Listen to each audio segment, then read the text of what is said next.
Village style బండి మీద అమ్మే పిడత కింద పప్పు లేదా మూరీ మిక్చర్ అనే ఈ రెసిపీని ఎలా చేయాలి, అది కూడా బజ్జీ చాట్ లేకుండా మన ఇంట్లో ఉండే ఇంగ్రీడియంట్స్తో ఎలా చేయాలి, ఇవి తెలుసుకోవాలంటే వీడియోని స్కిప్ చేయకుండా ఎండ్ వరకు చూడండి.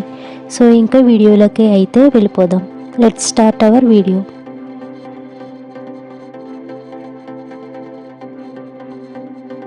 విలేజ్లో సాయంకాలం బండి మీద అమ్మే పిడత కింద పప్పు అంతే రుచిగా హైజీనిక్గా ఎలా చేయాలో చూద్దాం.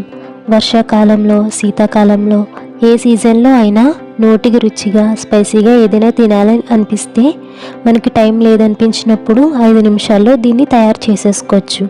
పిల్లలు స్కూల్ నుంచి వచ్చి ఏదైనా అడిగినప్పుడు దీన్ని ప్రిఫర్ చేయొచ్చు. సో ఇంకా లేట్ చేయకుండా ప్రాసెస్లోకి వెళ్ళిపోదాం. ముందుగా ఒక బౌల్లోకి 2 కప్స్ మరమరాలు తీసుకోవాలి. మరమరాలు ఎప్పుడు తీసుకున్నా ఫ్రెష్గా గుల్లగా ఉండేవే తీసుకోవాలి. అప్పుడు టేస్ట్ అనేది చాలా బాగుంటుంది.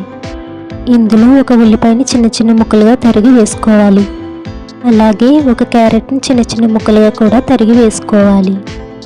చిన్న ముక్కలుగా తరిగిన ఒక టమాటాని, 1/2 కప్ వేయించుకున్న వేరుశెనగ గుళ్ళని, రుచికి సరిపడా సాల్ట్ని, 1 స్పూన్ జీలకర్ర పొడి, 1 స్పూన్ ధనియాల పొడి, 1 స్పూన్ గరం మసాలా, 1 స్పూన్ కారం, తరిగిన పచ్చిమిరపకాయ ముక్కల్ని వేసి మొత్తం అన్ని ఇంగ్రీడియంట్స్ కలిసే వరకు బాగా కలుపుకోవాలి.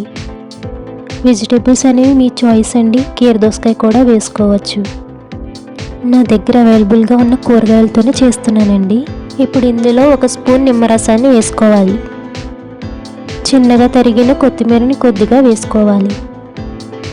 నేను 1 స్పూన్ ఆయిల్ వేస్తున్నానండి. ఆయిల్కి బదులు వాటర్ అయినా వేసుకోవచ్చు.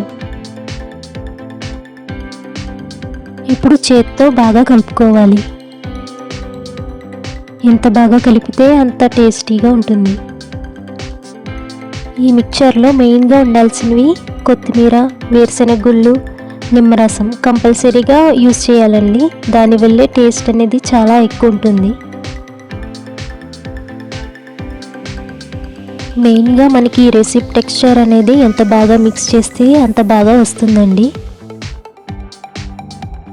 చూసారుగా, టెక్స్చర్ అనేది ఇలా రావాలి. ఇప్పుడు దీన్ని సర్వింగ్ బౌల్లోకి సర్వ్ చేసుకోవాలి.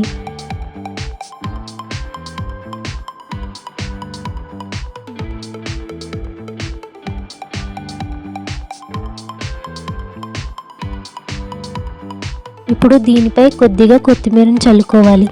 అలాగే సన్నకారపూసని కొద్దిగా చల్లుకోవాలి. అంతే అండి, పిడత కందిపప్పు రెడీ అయిపోయింది. మీరు కూడా ట్రై చేసి మీకు టేస్ట్ ఎలా వచ్చిందో కామెంట్ బాక్స్లో చెప్పండి. నా వీడియో కనుక మీకు నచ్చినట్టయితే ఒక లైక్ ఇవ్వండి, షేర్ అండ్ సబ్స్క్రైబ్ చేయడం మర్చిపోకండి.